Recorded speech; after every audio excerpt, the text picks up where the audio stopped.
Good evening. The school committee workshop business session of November 20, 2025 will now come to order. This meeting is being recorded and will be made available for viewing on the Methuen Public Schools website. Secretary, will you please call the roll? Member DiZoglio? Member Donovan Grassi? Present. Member Keegan? Present. Member Maxwell? Here. Member Shabilia? Here. Member Willett? Yep. Mayor Beauregard? May I have a motion and a second to accept the agenda for November 24th, 2025 as presented? So moved. Second. Motion by Member Shabilia, second by Member Willett. Discussion? All right. All in favor? Aye. Okay, the ayes have it. Please rise for the flag salute. I pledge allegiance to the flag of the United States of America and to the republic for which it stands, one nation, under God, indivisible, with liberty and justice for all. At this time, we'll open public participation. We have two. Nellie Soto.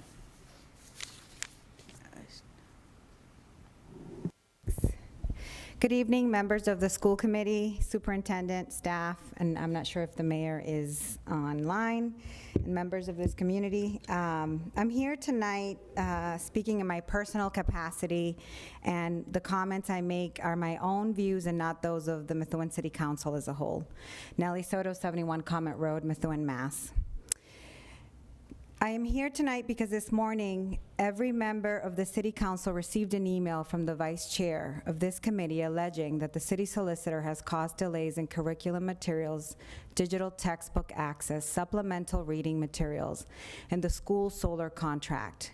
The email requests that the council intervene, direct the solicitor, provide additional support resources, and establish a joint task force.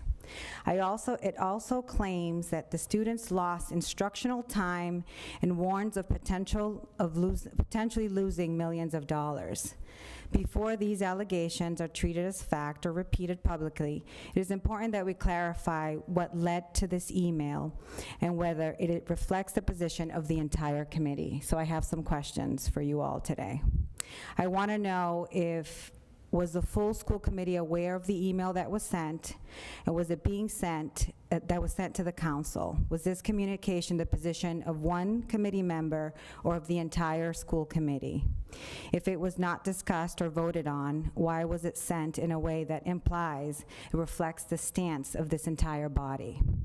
Why did the email omit the well-documented delays in curriculum training, teacher preparation, and implementation, which were the true causes of instructional disruption? What responsibility did this body accept for those internal curriculum delays? Why is the City Council being asked to intervene when this committee already employs two attorneys specifically dedicated to school affairs? Why is this body attempting to shift operational responsibilities to the City Council when state law clearly places the responsibility on this committee? What internal accountability measures have been initiated since July 1st regarding the curriculum rollout failures? What is the corrective plan and timeline to prevent these delays from occurring in 2026? Why is this body still dealing with systemic failures as we've seen in the conditions of our schools that date back 20 years while attempting to shift blame outward instead of addressing the core internal issues? So for the record, our teachers deserve stability, our students deserve consistency, our community deserves accountability. The City Council does not manage school operation, this committee does. In curriculum implementation, teacher readiness, training schedules, and instructional timelines fall under this committee's oversight. At this point, if the district continues to experience repeated long-term operational failures over years and even decades, then we must begin to ask ourselves the question and openly and honestly discuss: is receivership the only remaining path to protect our students, our educators, and taxpayers? Methuen cannot withstand another 20 years of dysfunction. Thank you. Alejandra Baez.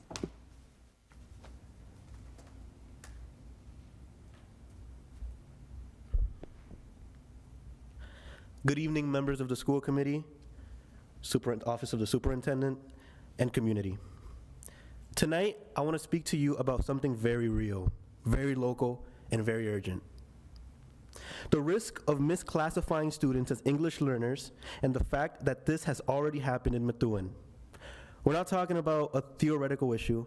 We're not talking about families in our districts whose children we're talking about students in our district and families in our district whose children are fully fluent in English and were placed into EL courses simply because they had a Spanish last name or because someone assumed English might be an issue. This has happened here. We know it. Families know it. Students lived it.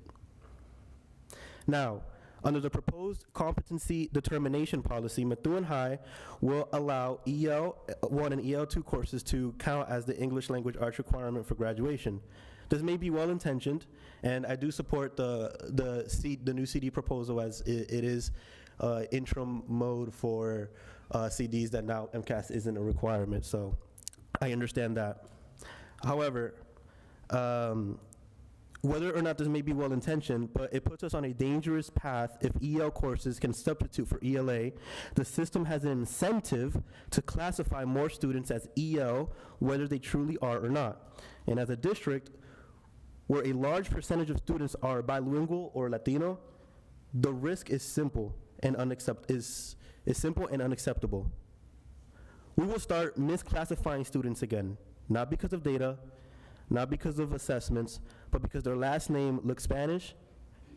And so we cannot pretend that this is impossible. It already happened here. And when misclassifications happen, it does more than change a course schedule. It lowers expectations. It puts students on a track with reduced rigor, reduced opportunities, and reduced access to honors, AP, and college prep pathways. Research confirms this. A meta-analysis of 32 studies show teachers hold lower expectations for Latino students and even when their abilities match white peers. Studies of English learners show that many are placed in low-level tracks based on assumptions, not actual language needs. And expectation gaps have measurable long-term consequences. These studies show that lowered expectations contribute directly to lowered achievement.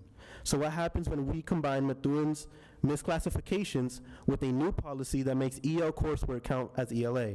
We create a system where mislabeling becomes easier, where mistakes have fewer obstacles, where a student with a bilingual last name becomes a target for placement, not because they need help, but because it helps the school meet a state requirement. And that is not equity. That's not support. That is not justice. That is quietly lowering the bar for an entire community of students, many of them Latino, many multilingual, not because they cannot achieve, but because the system doesn't expect them to. The competency determination cannot become a shortcut. It cannot become a loophole. It cannot become a way to pass students through with reduced rigor while telling ourselves we've supported them. If this policy is adopted, we must implement a strict safeguard of zero tolerance for assumption-based placement. Because Methuen has already misclassified students once, we cannot let this policy make it easier to do it again. Our students deserve accuracy, they deserve rigor, and they deserve a system that believes in their full potential, not one that quietly lowers expectations based on their surname. Thank you.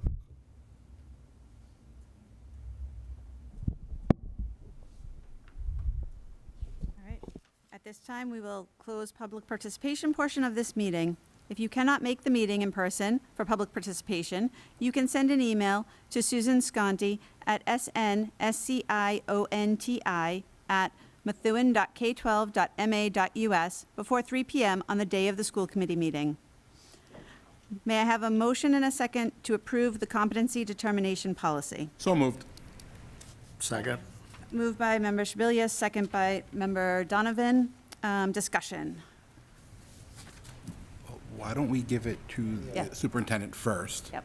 Let Lisa tell us about it. Yes. Sure, I see Dr. Kwong is on the meeting and just unmuted. Did you want to start, Dr. Kwong? Thank you. I was just going to actually turn it over to you, just because it was given to me first. So I would turn it over to you to have the discussion. I'm here to listen and to add anything that I need to. Okay, thank you. I'm going to share my screen so folks at home are able to follow along.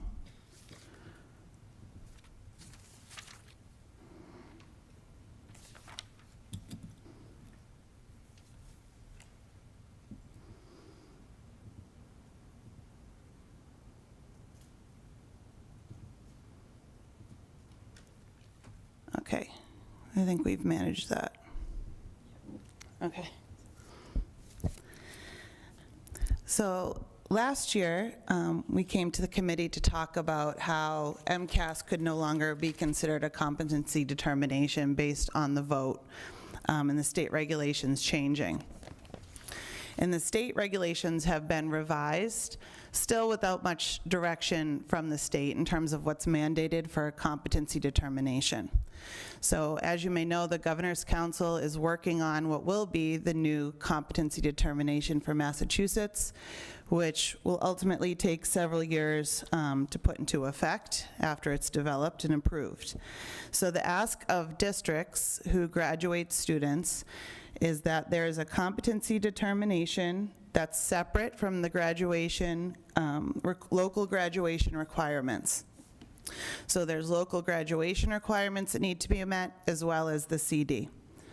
Our local graduation requirements for Methuen High School are in really good shape because they align with Mass Core, which means that students that move through the Mass Core recommended courses will have a really good chance of qualifying for admission to the University of Massachusetts. There are several other districts that don't align currently with Mass Core, so they have that work to do as well. The competency determination step is twofold. The first being now there is a component for course completion or participation in required coursework, and the second being an element of mastery. So I'll first back up and talk about courses that would count for that course completion.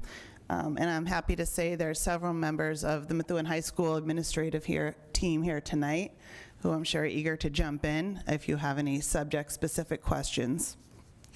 But DESE did put out a list of suggested courses that they believed, without having the purview of all the different districts' course descriptions, they believe these courses would satisfy the qualifying course requirement for that participation element.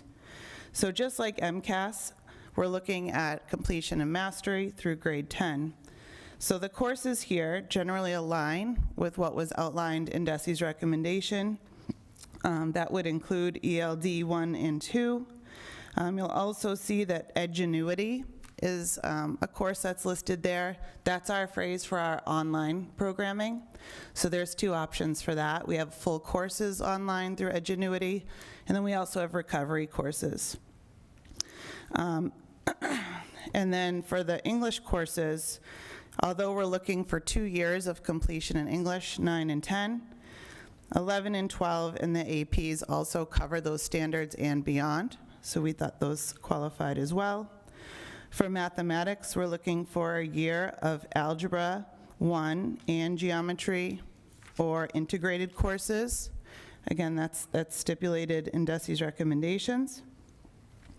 And in science, because in 2023, Massachusetts did offer science tests in biology, physics, and chemistry. Methuen opted for biology, but because physics and chemistry and engineering were also offered across the state, those would count as well.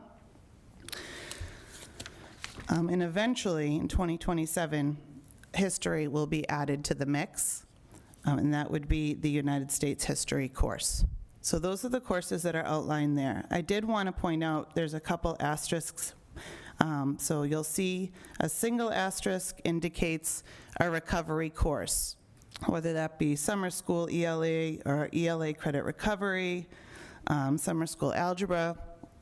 And we just wanted to point out that those would only be considered after the student already sat for a full year course and didn't meet the course requirements for passing. So that would be an addition to. They couldn't skip and move right to that directly. And then there's a double asterisk there on the Strides ELA classes, and also math, science, and social studies or history. And those are for some of our special education students. 2 years in that class is the equivalent of 1 ELA course. And so while we also see that participation in those courses matter, there is a wide variety of students in those courses. So to ensure that we're meeting the requirements that align with state recommendations, we would also like to see a portfolio of their work for those classes as well.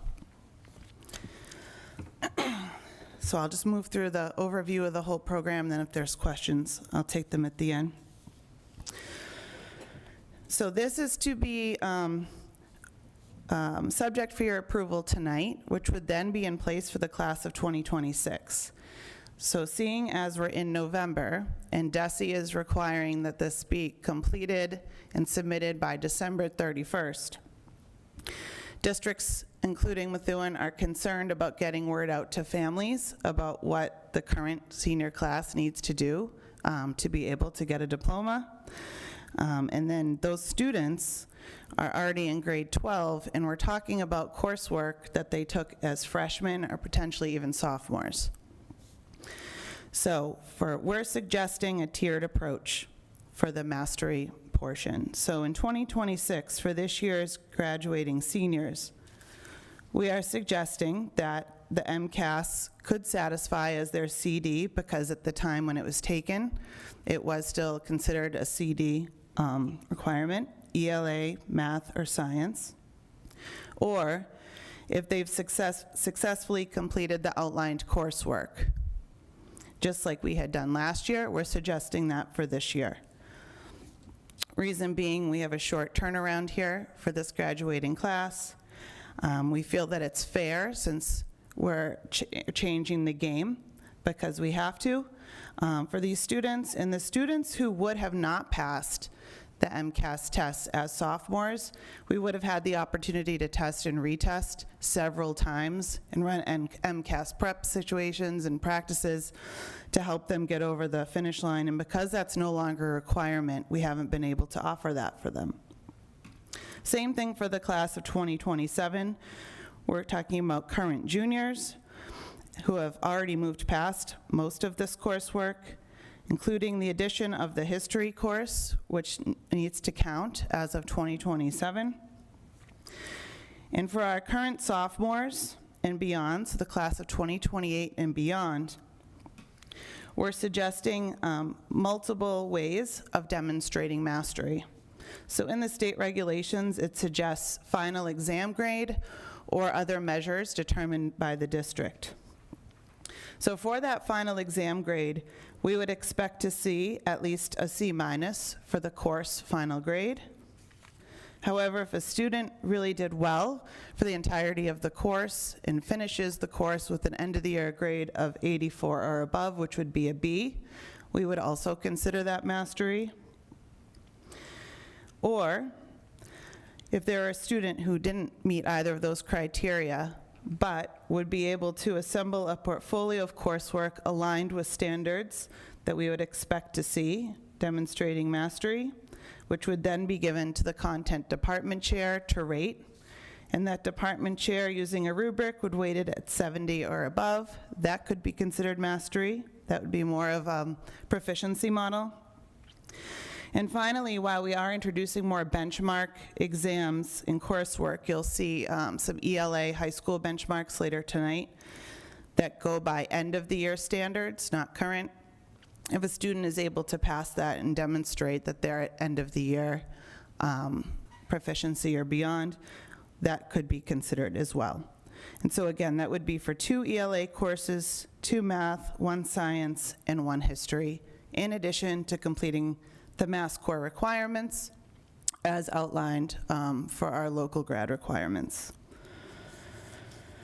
And so you'll see below, it is the ask of the state that we do have language in here to account for situations that may be outside of a typical 9 through 12 experience at Methuen High School, whether that be late arrivals or students transferring for another school, students in populations identified as English learners, so the students who may be transferring in with transcripts from districts within Massachusetts, across the nation, from other countries, students with disabilities, and the place where MCAS may fit.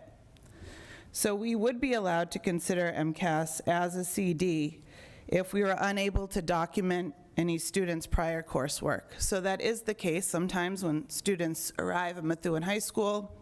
We may have a transcript that just says a letter grade, but we're unable to see even a description of the work that was done or what happened in the class specifically, so we could use that.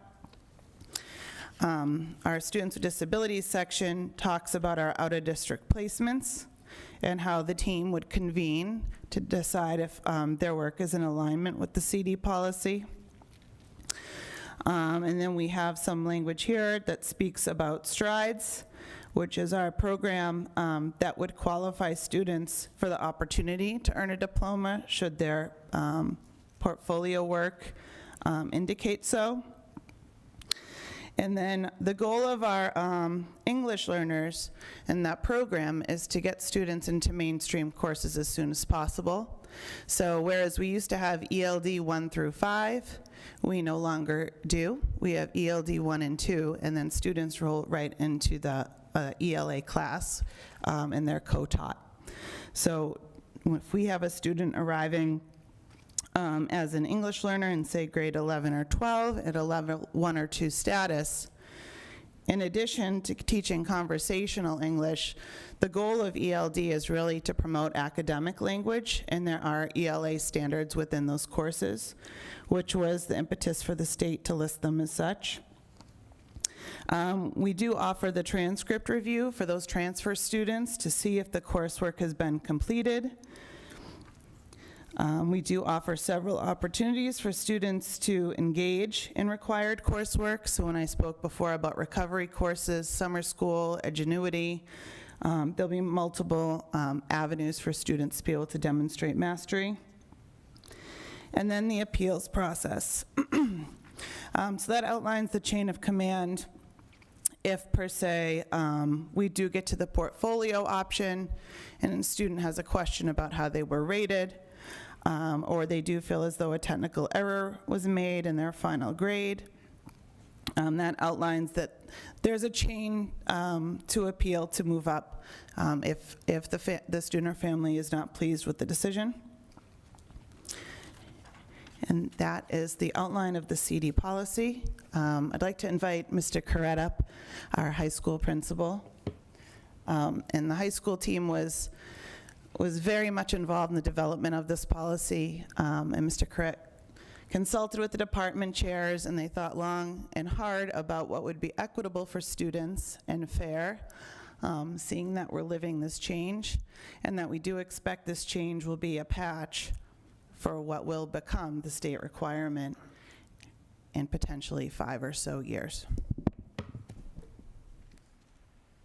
Are there any questions from myself or Mr. Corrett? So I figured now is as good a time as any to ask, since it was brought up during public participation. But how is the general ed course determined versus how the kids are ending up at ELL? Since it was brought up earlier, I figure good time to clarify. So we're very careful to follow the guidelines and rules put out by the State Department of Education. So first, when students enroll in Methuen Public Schools, they take a home language survey, every student. And it's outlined by the state that certain responses to certain questions, whether English is spoken primarily at home, solely at home, by both caregivers, by the immediate family, or is there another language spoken, to make sure that we're doing justice to students who may need extra supports. If languages other than English are listed on the survey, in certain categories, that would trigger our testing. And so students are scheduled for testing. And we have an office, an ELE testing office, where we have testers schedule appointments. The students come in. They're tested in all the domains: reading, writing, listening, speaking. And then ultimately, we have scores in each of those domains and a composite score. And so we follow the guidelines set forth by the state, whether the student would be considered an English language learner or not. Once a student tests, for reasons of equity, we wouldn't be able to say, well, this student tested as such, but we're not going to consider them that because. And that's a protection for the students, because the goal is to give students the support that they need. So students that score a 1 in the grammar schools, they're offered our newcomer program at the CGS. Otherwise, they're placed at their home schools and are put into different models depending on the support that they need, whether it's a push-in model or pull-out model. And at the high school, similarly, their schedule is developed based on the level of their proficiency. So that's for a student that's new to Massachusetts that comes in. Students that are transferring within Massachusetts, we use the transcript and the Edwin report that comes from that transferring student. So often another district has tested a student, already identified them as an English learner, and so they're arriving as such, and then they'll continue to test and access. And if a student feels as though they shouldn't be identified as an English learner or do not want the support, they do not need to take the support. So the student, the parent and family can opt out and say, we do not want English language learner support for our student. What cannot be removed is the identifier of the English language learner until they take the access test and show that mastery or their proficiency in the appropriate domains. And then they're known as a former English learner. And again, it's meant for the protection of the student, so we can track and make sure that everything's going well in that area.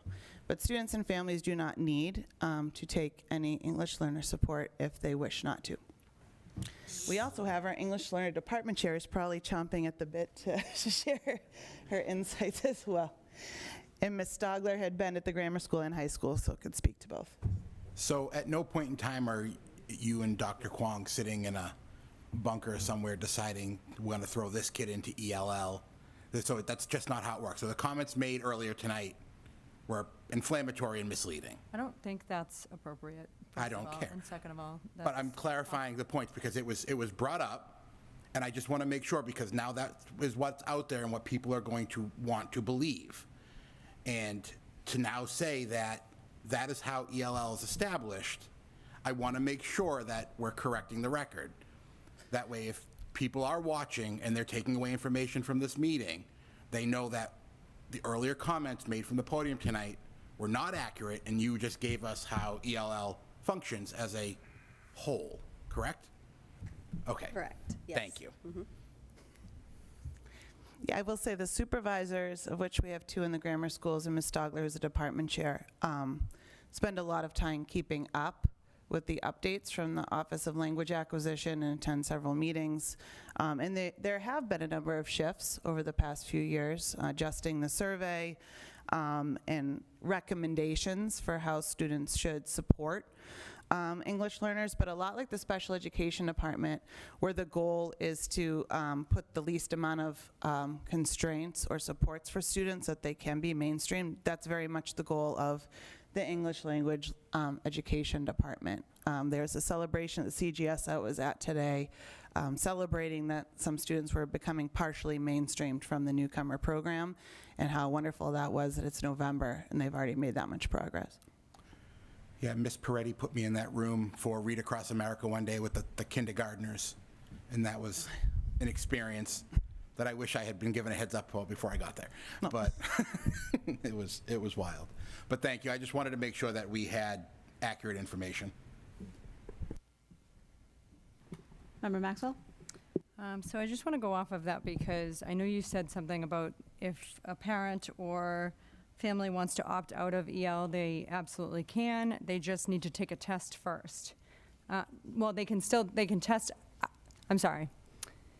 They can opt out of any help, but they need to test out of being identified as an EL student.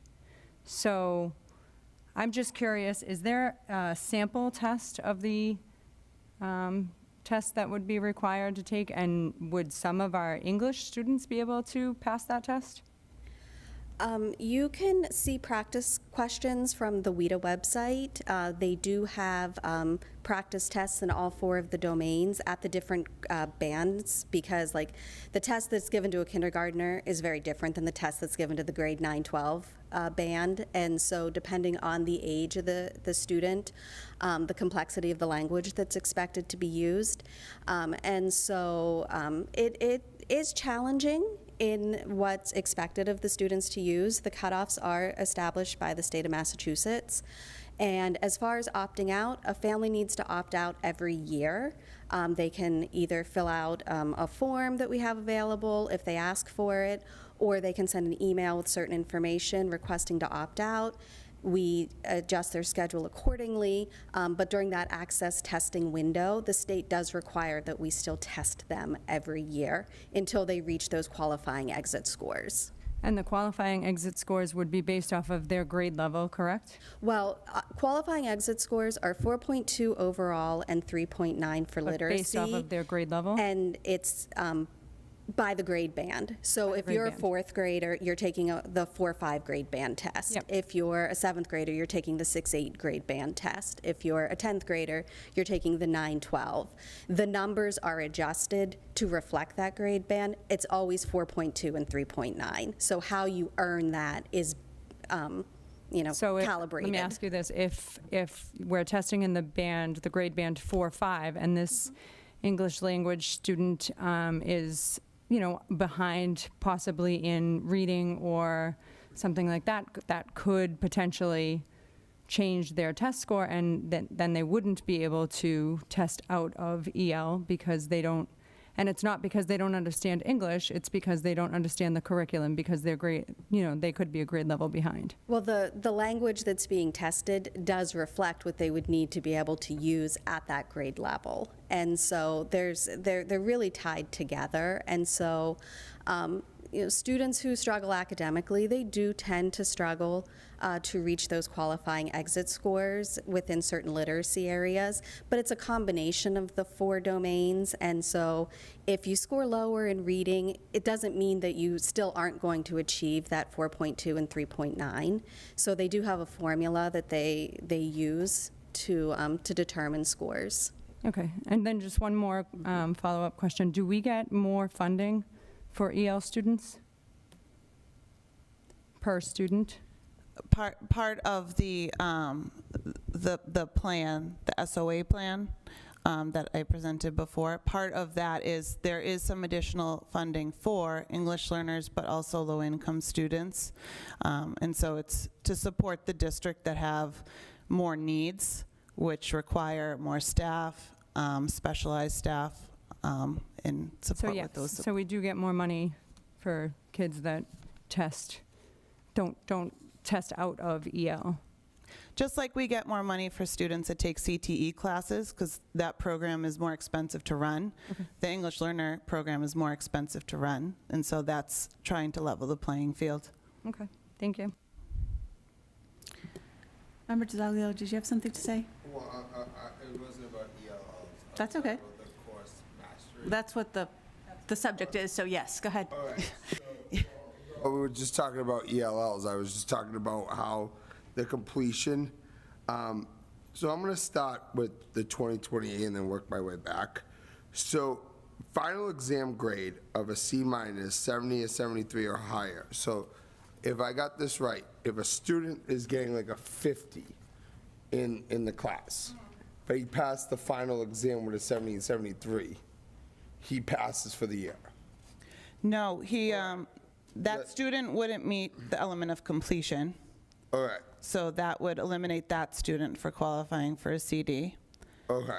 But it would be, say a student didn't hand in all their assignments for the year, but they're very capable, And so maybe they didn't do as well as they could have, but on that final exam, we see that they scored really high and have demonstrated that they can do the coursework or have mastered it. That's what the mastery piece is.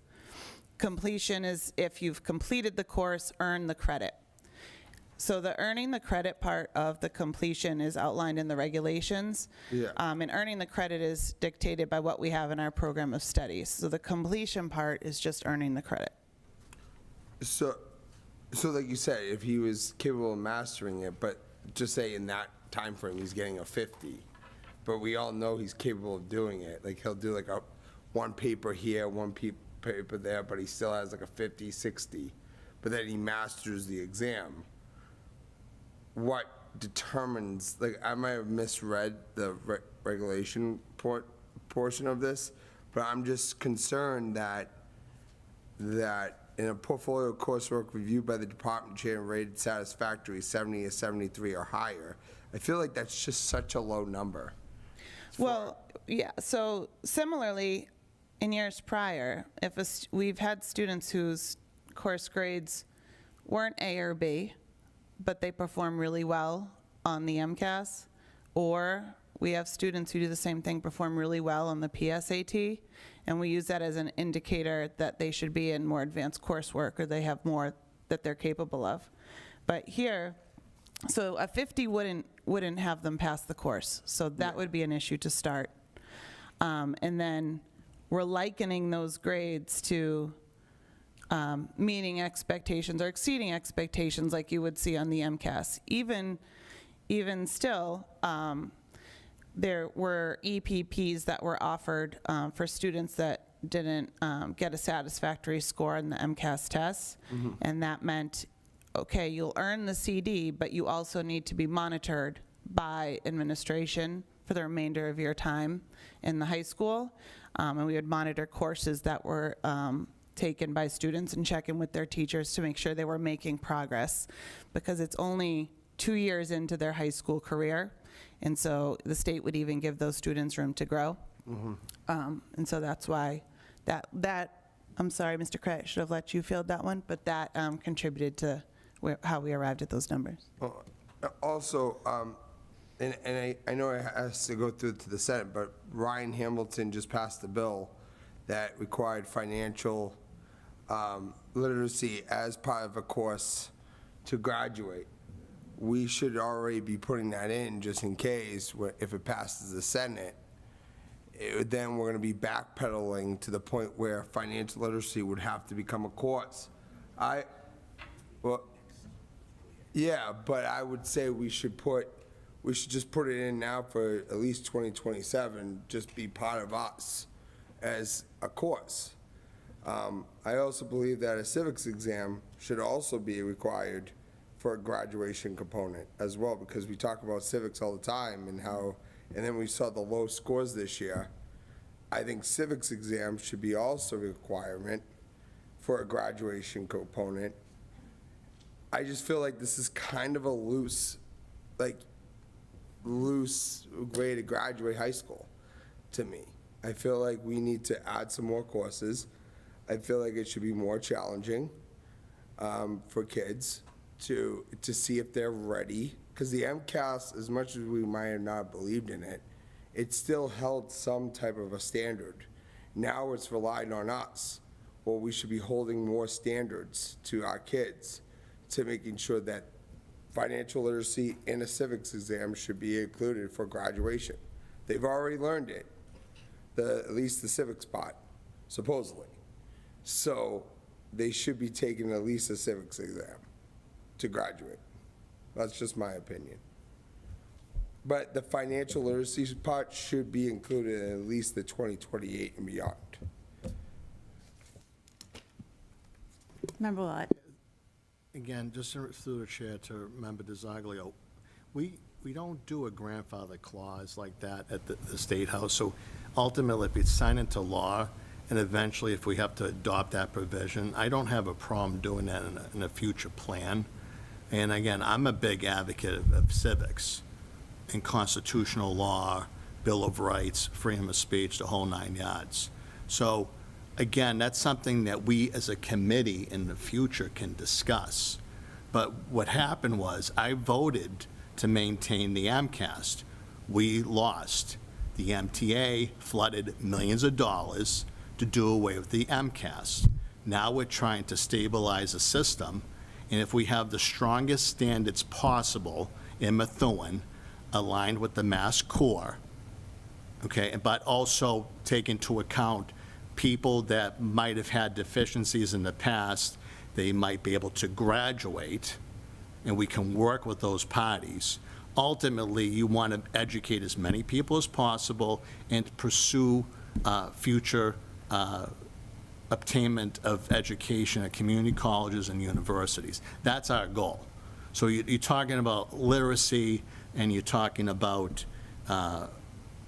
financial literacy, and you're talking about civics, right? We don't have the resources from the state to finance our schools totally. We've gone through those reports. Mass budget, we've had our colleague from the Haverhill School Committee that said we're grossly underfunded in Chapter 70. And I know finally the MTA is waking up, that we're mobilizing beforehand to encourage the state, because now they're talking about healthcare being a huge crisis that they should have known about for years. Okay, we're going to be fighting like dogs to have educational dollars come into the school district. Reading, writing, mathematics, those are the core items I want to focus on. If we can do science and arts and civics and financial literacy, I'm all for that. But again, it's something that these mandates from the state, without the financial backing, it's starting to become ludicrous. So thank you. Member Donovan? Okay. So, Ms. Stogler, just a couple of quick questions. So, you referenced the access test. Yes. Which now, they still administered starting in around January? Yes. Okay, I know that's a huge scheduling challenge. So I'm sure, and I'm hopeful that we'll be able to hear from you what the results are, and we can review those. I think that would be really helpful for everyone to have I know we've done it in the past, but obviously this is an area of great concern. So I look forward to seeing that, probably like in the spring, right? By the time Scores everything come out gets late back. April, early May. Okay, yeah, let's put that on our calendar. And could you please speak to the ELD classes in terms of what goes on, the expectations, how they could be similar to the ELA classes, how they're taught, the structure? That might be helpful. Okay, so for our level 1 and level 2 students, who are those just learning English, entering and emerging students, we initially base our classes on the WIDA standards, which focus on all 4 domains, helping the students learn conversational English and academic English. And then we build that out into using it within content areas. Key language uses, students have to write narratives, arguments, informational, explanatory writing, all of that to be prepared for a class that might have a little less scaffolding support, getting them ready for that mainstream classroom, where we have added a number of co-taught English classes last year and this year here at Methuen High to help transition our students moving from that level 1 and 2 into that higher proficiency level, but still needing that support and that scaffolding. So our classes, they're academic based. We're looking to build academic language and be able to use that academic language in actually all subject areas. Okay, thank you.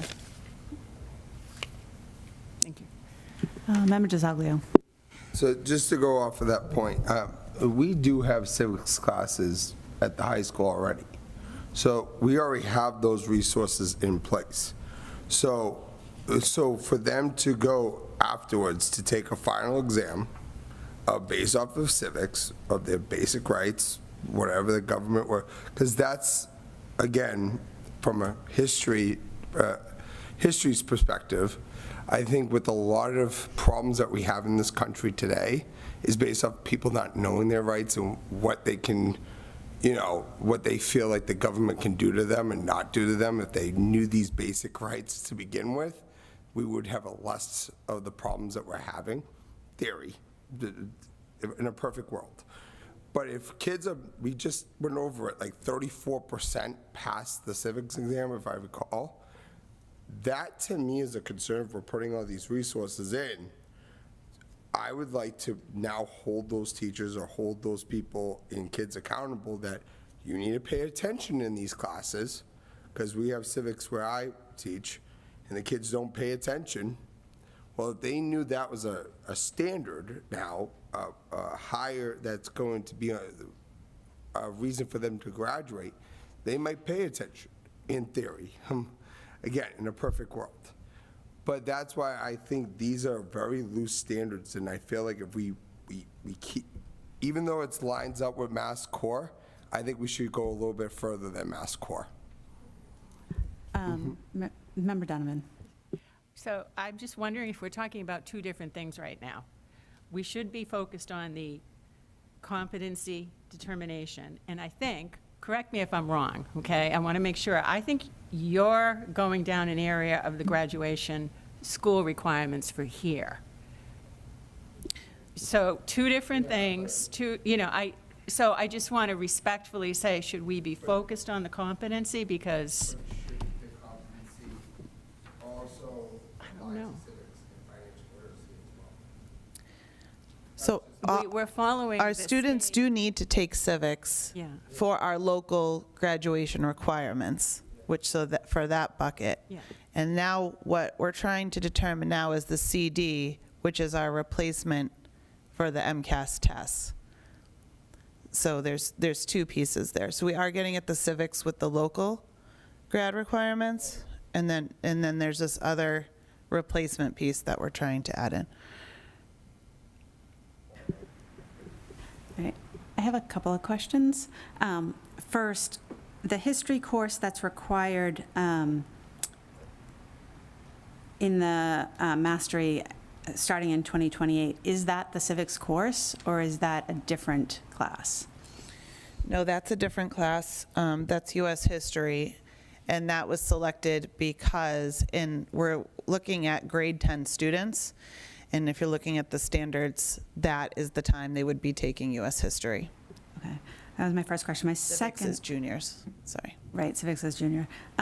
My second question is it possible the two asterisks where it says course completion and portfolio review by content department chair rated at meeting or exceeding grade level standards required for the strides stuff in the first box, right? It's right below the first set of aligned courses. I feel like that needs to be part of the mastery. Because if they can't pass a portfolio check, that's part of mastery of the subject as opposed to just taking it, right? Okay. So I'd like to see that come down here with the asterisk as part of mastery. That makes sense. And that was all. Does anyone else? Member Donovan? Could you just, one more time? Sure. Where are you moving? So right below the aligned courses, this box right here, right, so right down here, it has the double asterisk for the strides courses. So in order to master the skill, you need to have a portfolio check in the strides classes, right? And so I want to move that comment to the mastery section as opposed to just you got to take the class. Do you see what I'm saying? Like, these are the classes you can take, and if you pass the class, great, then you move on to mastery. But I feel like that asterisk is actually talking about mastery as opposed to just taking the class.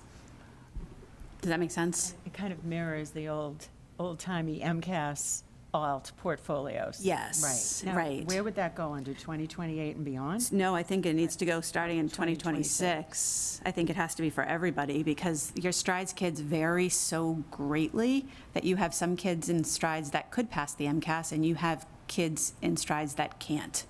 And so it should be, the portfolio should be for starting now, to make sure that the kids who are getting diplomas actually have the competency of a 10th grader. Because that group of kids varies so greatly that lots of them don't. Member Maxwell?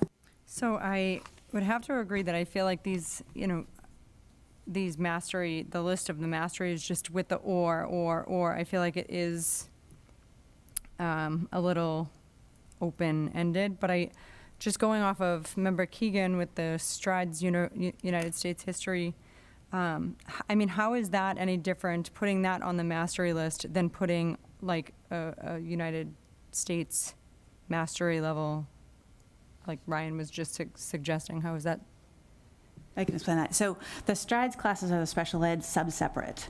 And so there are kids in there, I have knowledge of one particular student who is at a 4th grade level, right? So that student, every single subject, math, English, history, science, that student needs to the portfolio needs to be looked at and said, is this child at a 10th grade level? If not, they're not going to get a diploma, right? Whereas gen ed kids, regular ed kids who are taking a history class, they're not going to have a portfolio because they're going to have a final exam, and they're going to... But that final exam is not being considered in mastery, but you want it to be considered for strides, for special ed kids in mastery. Yeah, it is. It's on there. For history.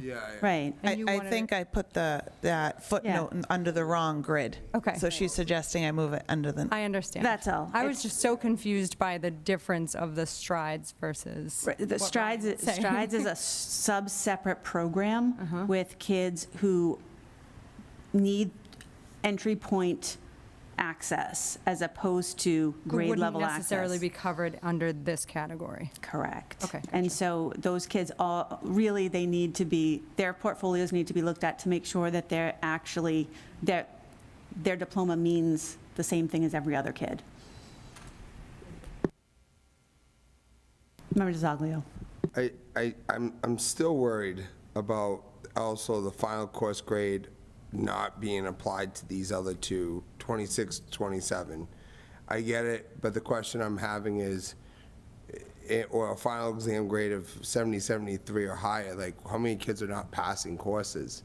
Like to me, it's like, that's where I'm confused why the state wouldn't apply these other 2 years with the same measures. Either they don't think they can master it with an 84 or 86 or higher grade. Like, that's the questions I'm asking here. Like, why is it 2 years down the road that these final grade requirements are being put in? How many kids do we not think can get an 84, 86 higher to at least the springtime requirements? Can I answer that for you? Because these kids are already juniors and seniors. Yeah. And so they may not have done that last year or the year before because they didn't know. They didn't know that they needed to get an 84 in order to complete it, because at that time, it was an MCAS requirement. And so how can we say to a kid who got a C in English or whatever, right, that we're not going to give you your diploma because you didn't know that you had to get an 84? It's not really fair to them. Yeah, no. Right, and so I think that's the reason. I get it. I just feel like it's May I very say loose. something? Yes, Dr. Kwong. I'm sorry. I'm intently listening, but I think an important fact here, and I don't know which member said it. It might have been Member Willett. I think we have been asked to present and pass competency determinations when, and Dr. Golubsky helped me, and I think Ms. Tatro might be there as well tonight, but DESE is doing the same thing right now. So we're having these conversations and creating a competency and determination policy for the next 4 years, right? We're trying to roll this out. And yes, Member Keegan just said that. We're trying to make sure that we're doing this fairly for kids as they go, right? We have some seniors that are going to have some rules, some juniors, some freshmen, sophomores. But we may get something from DESE in the next 2 months that says everything we're doing is now going to be upended. So, we're trying to put the best plans in place that we think is appropriate now. There's no doubt in my mind that every school committee in Massachusetts is going to have to relook at these competency determination policies as DESE starts rolling out more information year to year. And I can't see her, but Dr. Golubsky, or if Ms. Tastro's in the room, I know they've been on, more calls and more webinars about this than I have. But that is definitely sort of the conversation amongst all school districts at this point, is that, we've been left with doing this now, get it done. You have to do it by December 31st. But, we're also doing it too, and we may give you something else that is going to become something that you have to do. And it may be different than what you've already decided. So I just want to frame that a little bit, because I think we are trying to work through a lot of pieces here.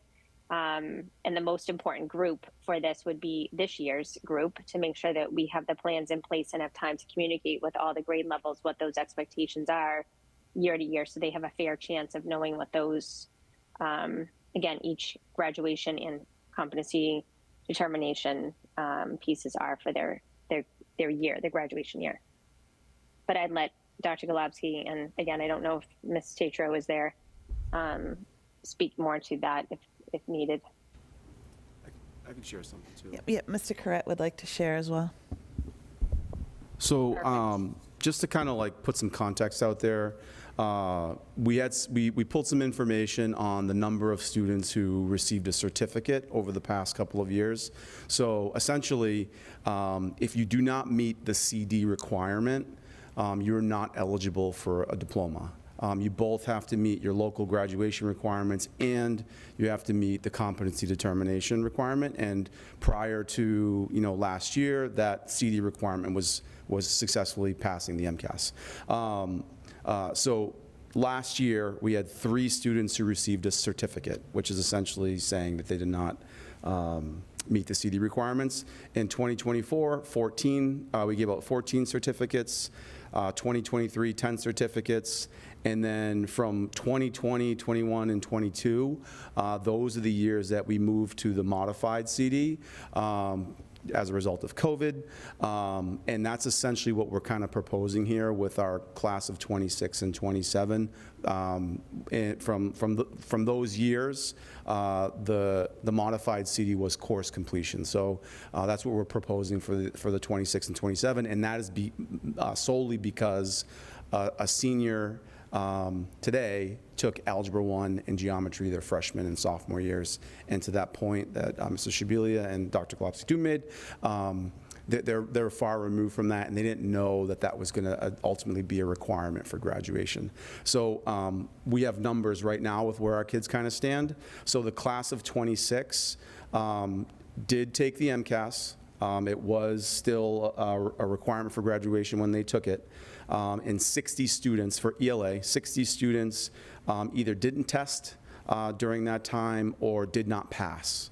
Of the 60 students, 20 would meet the expectations for CD if we follow the 2028 and beyond model. 21 would qualify with the model, so it's 41 essentially, would qualify, 41 of the 60 would qualify if we use the model we're proposing, which essentially leaves us 19 students right now that we're working with to try and get them to complete the courses that they need to complete to earn their diploma. So we're essentially right in line with where we have been with regards to certificates that we've given out in the past with using the MCAS model. And the numbers are similar with math. 50 non-testers or did not pass. 1 student would meet the expectation with the 28 expectations and beyond. 31 would meet with our proposed expectations, and 18 would still be working towards meeting the CD through the rest of the coursework this year. And the last one being biology, 80 students, either non-testers, did not pass. 39 would meet the expectations of the 28 and beyond. 24 would meet our current, an additional 24 would meet our current proposal, and 17 would be left with currently not meeting expectations for CD. So again, numbers are similar to, if anything, a little higher than they were in past years. But that said, those numbers will decrease because many of the kids that need these things are currently taking those classes. We don't have those final grades yet. I have a question. How many of those students, and you probably don't know off the top of your head, but maybe you can get it to me, how many of those students that aren't meeting the CD are sub-separate kids? I'd include those in the numbers. They're not in there? Yeah, like I withheld like our Junctions program students. Okay, all right, so they're not in that at all, so those are? Correct. Okay, thanks. Yep. And a big portion of the students are newcomer students who, you know, just haven't taken the courses that are required and/or haven't had success with other courses that they did take. Or when joining the district, had tested right away and hadn't passed the test because they had just arrived. Correct. All right, thank you. All right, anything else? All right, then we vote. You want to do a roll call, please, Martha? Sure. Oh, can I make a motion to amend with the course completion asterisks to be moved to the mastery box? That is a motion. Okay. To be seconded. All right, motion by Member Willett, second by Member Donovan. All in favor? Aye. Aye. Opposed? It's unanimous. All right, so then we need a motion to approve the competency determination policy as amended. So moved. Moved by Member Shabilia, second by Member Willett. Can we have a roll call, please?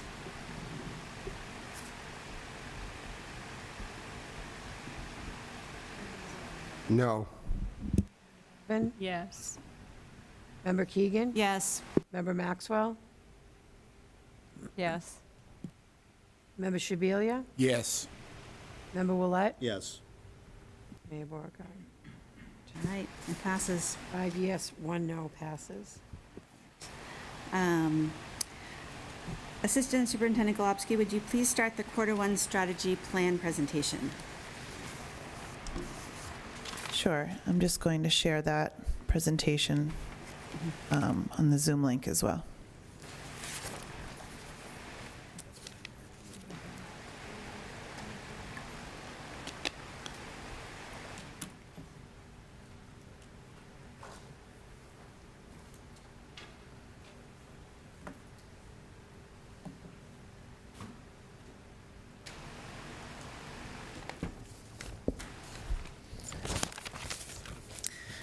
Thank you. This is the Q1 report in year 2 of our 3-year strategy plan.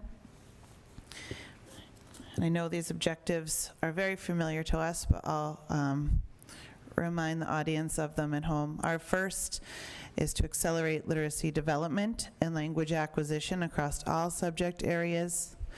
Our second is to reduce opportunity and achievement gaps between student groups to improve outcomes.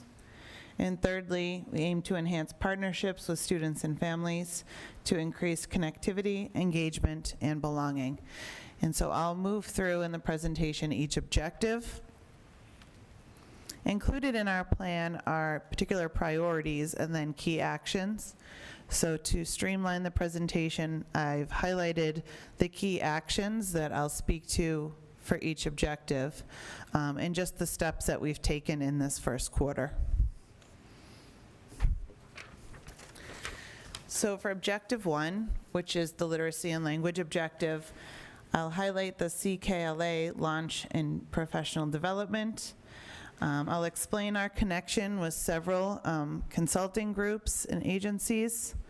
I'll talk about the literacy benchmark data, a bit about our investigating history adoption and launch, and finally, I'll share some updates on the Grammar School Media Centers. So as you're aware, we have adopted CKLA for our lower schools, K through 4. And that's our ELA program, which is comprised of both a skills and knowledge strand. Along with the skills and knowledge strand, we also have the Boost Reading program, which is a game-like model to support students in their development, and it's personalized to them as readers. And we've also adopted M-Class, which is the digital tool which helps us organize and analyze the data that we gather from the DIBELS assessment. So we had our CKLA launch and professional development from Amplify in September, because that is when our full-day PD session is. So we had our representatives from Amplify fly out. There was a trainer for each grade level.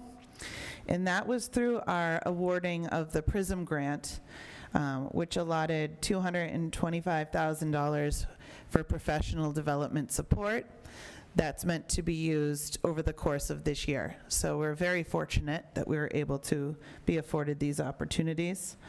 And so the PD that we've received from Amplify, which is the publisher so far, we had that full day CKLA launch, which administrators also attended. There was an M-Class DIBELS 8th session, which the reading specialists attended. There was a Getting Started planning session on one of our half days, enhancing practice on the other. And when we return after Thanksgiving, there are coaches from Amplify that are going to be visiting each school. And we're really excited because the teachers have asked to see someone model lessons so they know what it should look like and to match what they've been doing against something that they know is proven. And so we're going to have some modeling sessions, some debrief sessions with teachers during the CP time. And so the supervisors have been creative in finding opportunities for PD outside those few PD half days that we have, so we're looking at more job-embedded PD. So I've mentioned PRISM and the support that we've received for the training that was outlined there. Another layer of PRISM, and that stands for Partnership for Reading Success, the competitive grant we were awarded for K through 3, is that there's strategic advising meetings, which I attend, and also our humanities supervisors, our ELE supervisors, principals also join. And we just make sure the implementation is typical and what we'd expect to see in an arc of implementation. And to support that, we have consultants from TNTP who've been assigned to us from the state, and they visit. And we went to 40 CKLA classrooms over 3 days in their first visit, and they're compiling the data of what they've observed and viewed, the student work they've seen, to put together what we call a landscape analysis, which will help us determine what are the next elements of professional development we need. Are there trends of support that we need throughout the district? Another really nice aspect of PRISM is that they created and helped us launch the Methuen Curriculum Council for Literacy. So those are stipended positions, and the team is comprised of 10 teachers, a reading specialist, 3 supervisors, a principal, and myself. And the PRISM folks, or the TNTP consultants, help to facilitate those meetings, gathering a lot of feedback from teachers about what they're seeing. Most recently, they went through some of the DESE tools for unpacking lessons, which they found really valuable. So now we know that that's a good thing to roll out to the larger teaching community. But that's been really helpful group to work with. And also the CKLA leader launch for grammar school administrators was launched for TNTP. So we're really trying to build capacity among our leadership so that everyone knows what we're looking for in terms of what effective instruction in CKLA looks like and how students should be engaging. We also are a member of other teams, and these were applications that we submitted to the state and were selected. So we are part of the Learning Acceleration Network. We were last year as well. So this is our second year. And so from there, we have a TNTP consultant who we've been working with for years. And her focus is on the upper school. So with that group, we're looking at 5 through 8. Again, we have strategic advising meetings regularly. On the most recent visit, we did 16 classrooms. And she also offers the support in creating pacing guides and other additional tools that are useful to teachers. And then we're also members of 2 new groups, and they're called the HQIM Communities of Practice, so the High Quality Instructional Material Community of Practice. And this was attractive to us because it puts us in a group with other districts who are implementing CKLA and also other districts who are implementing EL education. So we enjoy bouncing ideas off other districts, but it also provides us with coaching calls and also visits to the district from another company called School Kit. So we have coaches come in, visit classrooms, make recommendations. So it's nice to have that leveling of what they're seeing nationally as opposed to what we're seeing here. Okay, so those are the groups. I'm going fast here. Okay. So these charts are from the M-Class DIBELS benchmarking system. So again, another piece of Amplify. What's really nice about our benchmarking is that because we're using the same publisher company for both strands, foundational skills and knowledge and assessment and boost reading and progress monitoring, all the pieces dovetail together. And so we're working in unison instead of trying to jigsaw different resources. So one of the pieces that the M-Class system offers is the aggregate of all their students nationally. So you can see on the top row, you're looking at the aggregate of over 4 million students who took M-Class in this beginning of year benchmark. And then on the bottom row, the Methuen School District. So this was given to students in grades 1 through 8, in the very, very beginning of school, so September 2nd to September 19th. The next administration will be December 8th, between December 8th and December 19th, so we're on the bridge of getting new data. Kindergartners took their first assessment October 20th, between then and October 31st. So we are very similar to the bands of the national beginning of the year benchmark. This next slide, I isolated the beginning of the year scores by grade. And these are the composite scores, and we use those because DIBELS says that it's the best overall estimate of early literacy skills and predictors of proficiency.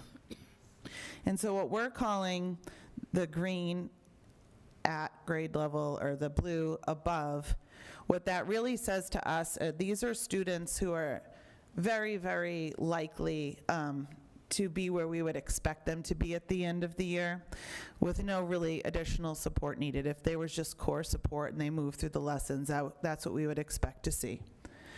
The students in the yellow category are below, which means on one of these subtests, or perhaps 2, they were below the mark of where we would want them to be. And so there needs to be some targeted support there. And those in the red scored below in multiple, which means that there needs to be some direct action to make sure that students are on track for that end of the year goal that we have for them. And so that's the purpose of this beginning of the year benchmarking, to see where we're starting and where we need to grow. So you'll see, for instance, our kindergartners who we just received, we have a lot of work to do there. And likewise, in the other grades, although as we move up, we seem to see higher numbers of proficiency. And the next slide shows this information by school. So this would be K-4 by school. And I just want to note, too, that at the Comprehensive Grammar School, where we house the Excel program, which is the program for newcomers, we do test all students because it's useful for us to see their growth. And so that's likely reflected in the higher number of students in the red in that school.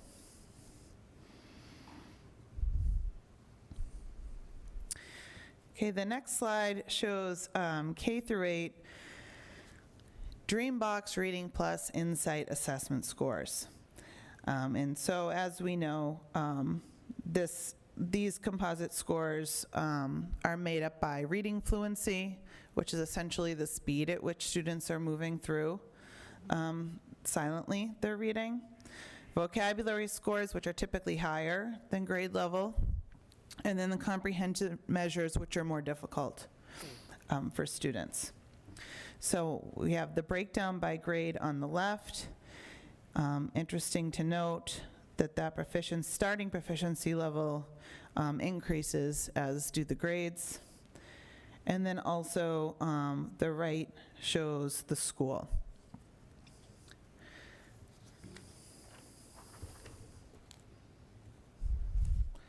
Okay, and the next slide, this is new.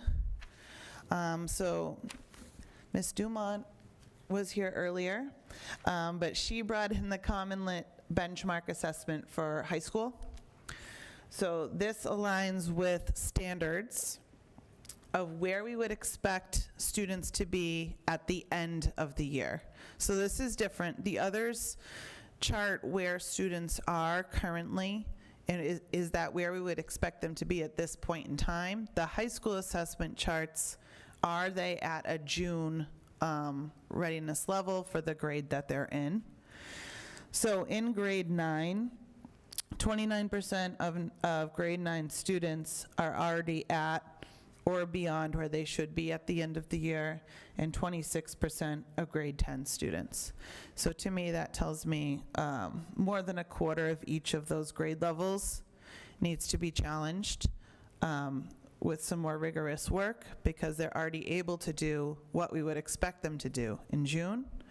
And then the others, most of the teachers at the high school made this their professional goal to isolate standards in specific areas where students are maybe lacking some skill, having just received them, and how they're going to support students in accomplishing that. I will say too, this is the first time teachers have given this and students have taken it. So there might be an element of that there too. But we're happy to have data on those students. And I'll just continue till I'm done objective 1, and then I'll do questions at the end, because I'm close here. So investigating history is something that we're really excited about. So this is an inquiry-based curriculum that's aligned to the history and social science framework. It's authentic and interesting, inspiring discussion, connection, problem solving. So a lot of what's included in investigating history mirrors what we're trying to do in the ELA program, EL education, with synthesizing information, writing, comparing different sources of data, discussing, students taking more of a driver's role with their curriculum. So last year we started a pilot with teachers in grades 3 and 4. It was a DESE offering with free professional development. Several of our teachers took us up on that. We're excited about that. We haven't required investigating history in those grades because those teachers have a lot to think about right now with CKLA.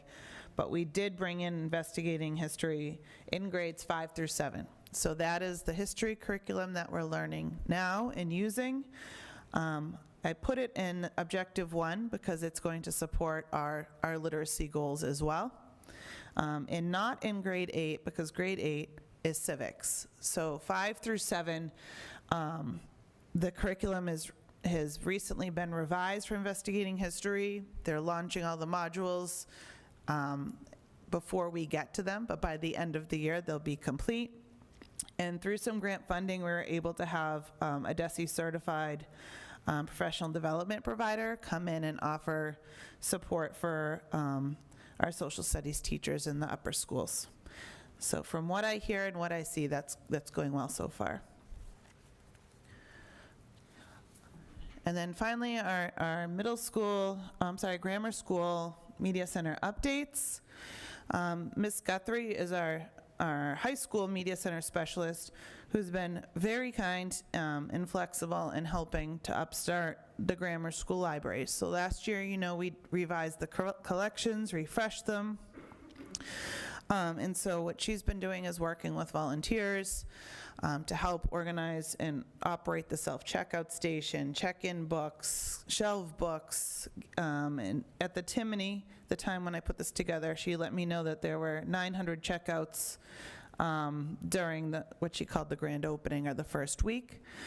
And we do have some Title I funding allocated for the purchase of furniture, additional shelving if needed, but some ways to make that space more welcoming and also useful for teachers to bring their classes to come and work.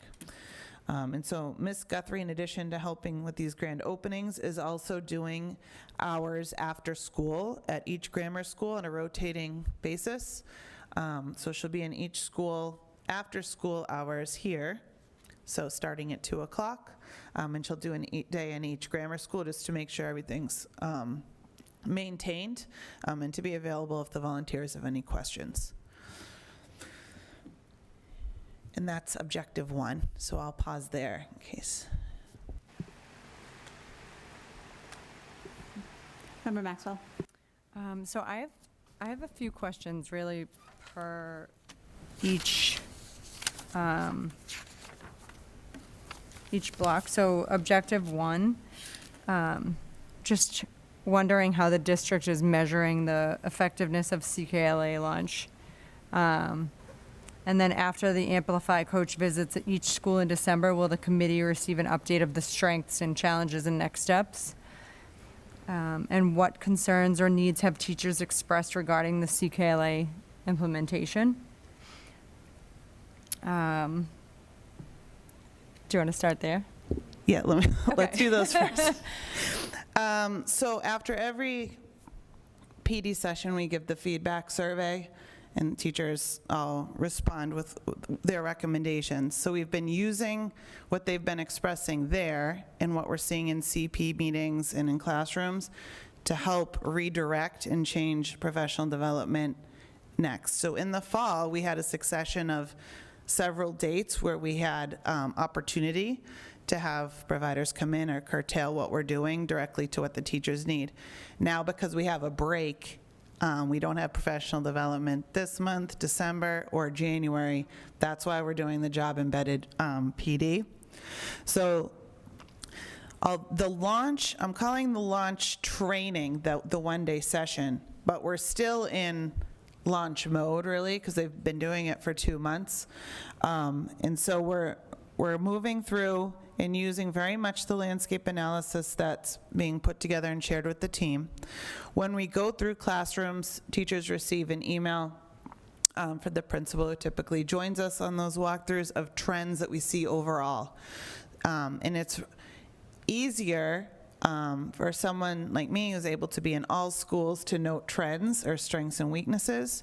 And so what we've been doing is trying to give administrators the opportunity to cross over and see what's happening in other schools.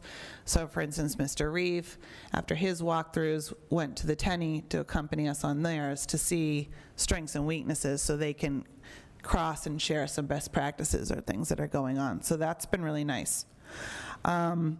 Needs and wants. Right off the bat, I think in our first launch session, it came to light that teachers would need particular things to execute. So beyond the books, beyond the workbooks, beyond all the manipulatives or things they need, like certain types of sticky notes, certain types of books. So there's an exhaustive list that CKLA offered, so we ordered everything. so everyone has what they need in their school. We're trying to remove those barriers that make things a little simpler if we can. I've heard from several teachers that they would like the modeling. So CKLA does have on their website videos of models, but there's still requests to see. It's different when you feel like you see the kids in your school or in your district. So we're going to have Amplify come in and model. We're also trying to find a way where it's not too disruptive and that there's coverage for teachers to see each other in the school if they're willing to host. Because while there is a manual that should be followed and steps that should be taken, teachers put their own twists on different pieces of it, and some are finding success in other areas in terms of like engaging students who are listening for a long period of time or looking at a visual. So we're just trying to share those best practices. Updates. Oh, okay, I wrote down updates. I think you had asked about the sharing of the landscape analysis. So that just came out. I think it'll be available to me tomorrow for PRISM and LAN, which is EL education. But I'll share those they come out 3 times a year, so I'll share that at the next quarterly. So you'll be able to see that too. But that'll be really interesting because PRISM, there's only a few programs that PRISM's supporting throughout the state. So the group that's working with us for CKLA is seeing CKLA year 1 in several other districts. So they're a good gauge of, are we off, are we close? But they were, from just our conversation, thrilled after the first visit because teachers were diving right in, and we're really excited about how students are responding. Yeah, some elevated discussion.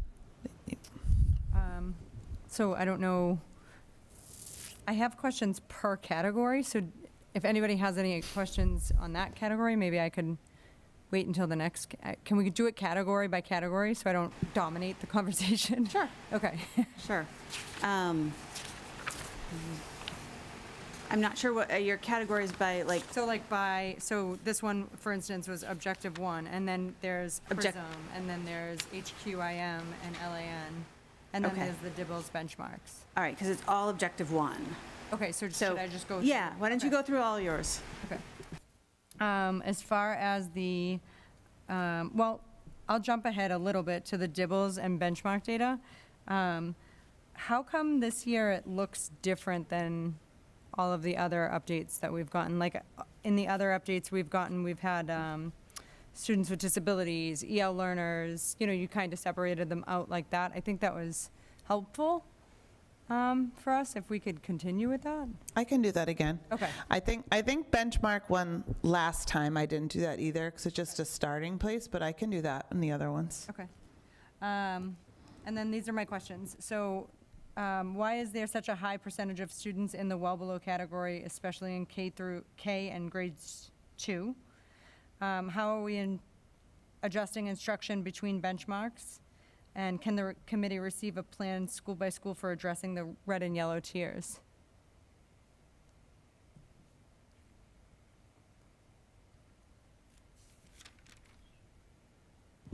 Sure. Okay, so the student groups I can do for the data. What I think might be helpful too is if I invite the humanities supervisors to come to the next quarterly too, is they work really closely with this data, and as you know, that landscape has changed too. So now there's one that covers 2 schools, and then another who does another 2 schools, which has been interesting because they're able to share best practice and align their practices too. So I'll invite them as well, but definitely a plan. How are we adjusting instruction? So from what we see in benchmark 1, part of the beauty of the M class is it helps with the interpretation of the data and the grouping. So there's a lot less heavy lifting that needs to happen. You're able to see at a glance which students have similar needs, what they may need moving forward, and it also tracks progress monitoring. So that's something, like for instance, tomorrow morning, Kathleen Dunleavy, who's a supervisor at the Tenney, is offering a drop-in session for teachers to go over progress monitoring now that they're in it and practicing, what they can see and notice if students are improving or not. And then it will also align with the questions or tasks students are getting in Boost, which aligns with where they should be in the curriculum. So there's a lot of syncing that needs to happen. It'll also tell teachers how students should probably be grouped for like skill. And the step that is helpful is what could be done in those groups. So there's less of troubleshooting, I think, that needs to happen. And then in K2, well, K, we have a lot of students who are getting used to school and are new to it. So that's who we have joining us, and we're excited to work with those students and to help them improve. In 1 and 2, we did see there was tremendous growth in K last year, which we hope to see again. And so what we need to see is at the second benchmark, are those numbers still low in 1 and 2, or was that a beginning of a year, new administration of the test type of issue? But there are, grade 2 across the district, I've heard from the supervisors, is one at particular schools that they're watching. So when I go to visit, like, we have certain grades that we're watching based on that data, and also trying to lend more support to those teachers because we know the students who have joined may have some gaps that we can work on. Are the other students in the yellow and the red, are they placed with like a certified reading specialist during their WIN group? So the reading specialist we try to use to pull students during WIN to the extent possible. There are some circumstances where we might need to pull from the end of a skills block also, just to make sure we're maximizing the number of students that are with the reading specialists. But that's part of the job of the supervisors, is to help prioritize which students when, and then when students have made adequate progress, and then we can pull another set of students. But to start, looking at supports or interventions within the classroom setting, and identifying which students need particular supports or scaffolds. One thing about CKLA I like is that it does really promote discussion between students who are truly discussing, and so they're learning from each other and focusing on the structures of language. And then the manual that CKLA comes with, you really shouldn't deviate from, because even the phrasing of what seems like just a direction or a question is modeling academic language and structures, which is going to help build that literacy. So the program is strong, and we know over time we'll see changes. More immediate, the better.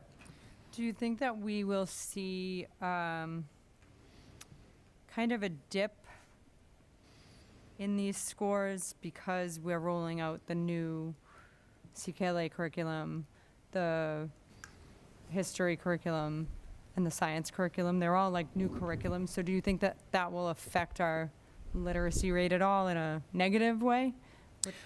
History and science is upper school. Oh, okay. And both of those additions That's right. support literacy. So I would hope, They would if you increase? think about, the elements of those curricula are really heavy in text and discussion. So it's almost like an extra ELA class in disguise, but the content is different. So I would hope that would improve scores. But I think CKLA, it may take us a little while to get our footing and really see that punch that we expect in the scores, but I wouldn't think they'd be too different from last year at mid-year. Okay. Okay. I'll end it with just 2 more sections. So PRISM, what were the main findings of the 40 classroom walkthroughs, and how is that kind of guiding the instruction? Or is that the report you were just talking about? That's the formal report, but Okay. after we go through Every couple hours, we sit and debrief with the coach as the administrative team, and we talk about what we see. We align in what we see or didn't see. And most of the time, we're really hard on ourselves, and they tell us, actually, no, that was pretty good. So we calibrate, and then we go on to the next. So we have a sense of where it's going. But when they look at the student work or the assignments that students have been given, that's another thing that we look at too. There are a lot of pieces to the new program. Are we using them when we should be and how? Then we get the more detailed aggregate. The meetings for the curriculum council, what do those look like? I know they're made up of teachers and Yep. administrators, and I think you said you had 3? 3 administrators? No, 3 so far, 3 meetings? 3 meetings, yep. So those are virtual because our coach from Minnesota helps run them. But like for this last one, Jen Connolly ran it, who's one of our supervisors.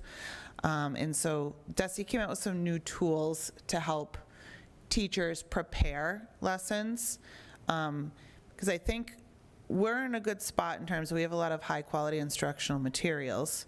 Now we just need to make sure we're working smarter, not harder, and using them efficiently. And so it's taking one lesson, and you know what you're generally supposed to do, but unpacking like where is the real focus of the lesson? How does it match the objectives and the essential question? What part do I really need to lean into? And is there a part where I could formatively assess the class and see that we're good and we can move on to the next thing? So it's really modeling how to get in deeper into that. So that's what they did that time. The second meeting, or was it the first? They actually asked the administrators to leave and did a focus group with the teachers about how they really thought implementation was going and what they needed from us. And then they shared that information with us. And then I think on one of the others, they talked about the vision of literacy and the goals of the group.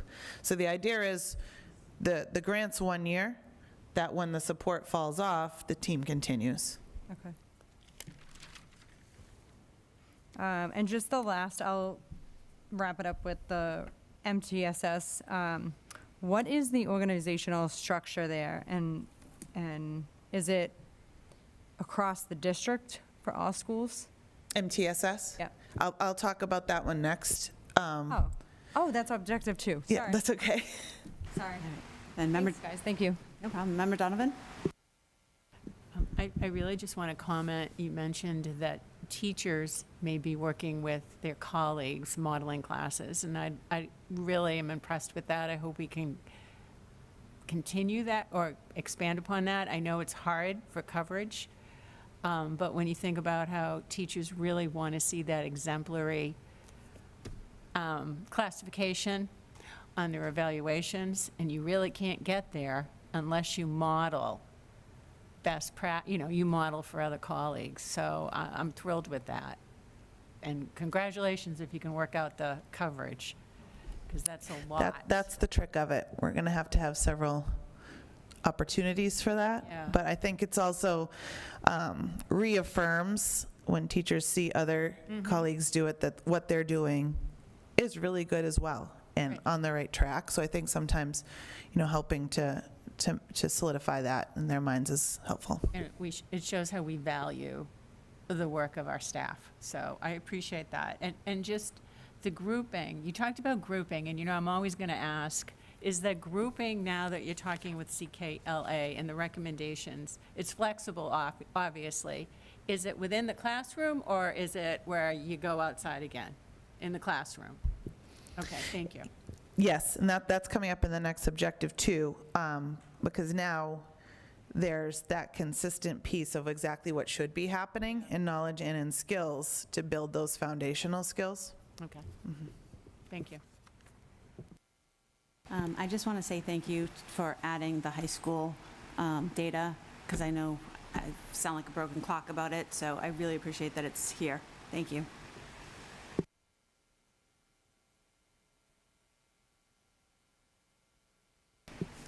Go ahead. Shall I move on? Yes, please. Okay.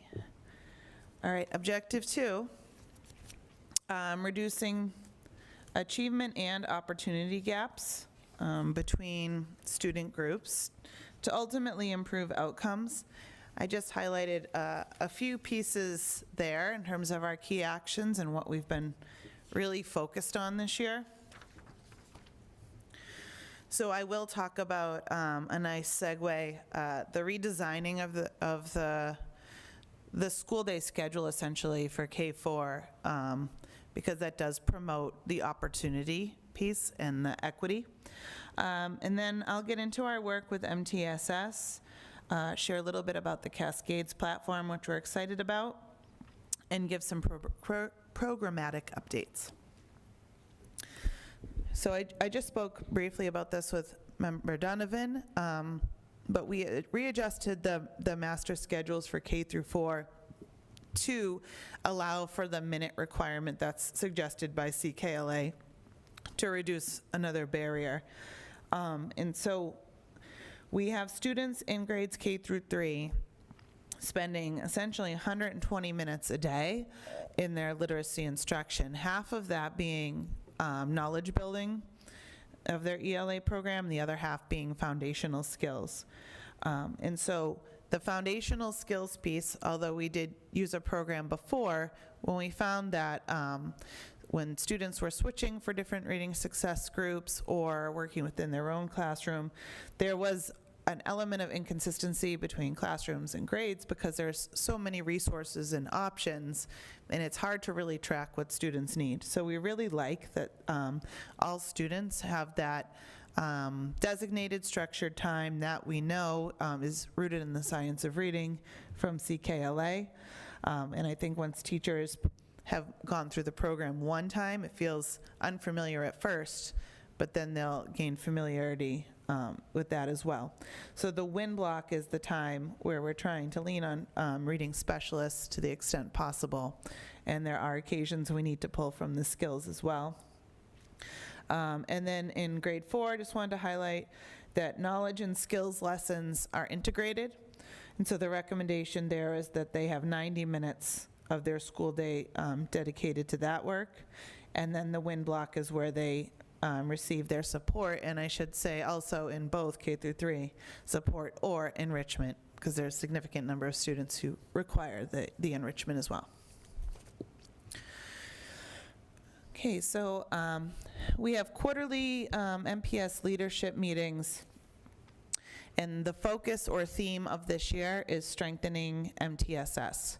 And so we have this happening in a couple layers at the same time, but just wanted to share with you in November, in our most recent meeting, our first, we introduced the Cascades platform, which I'll share about.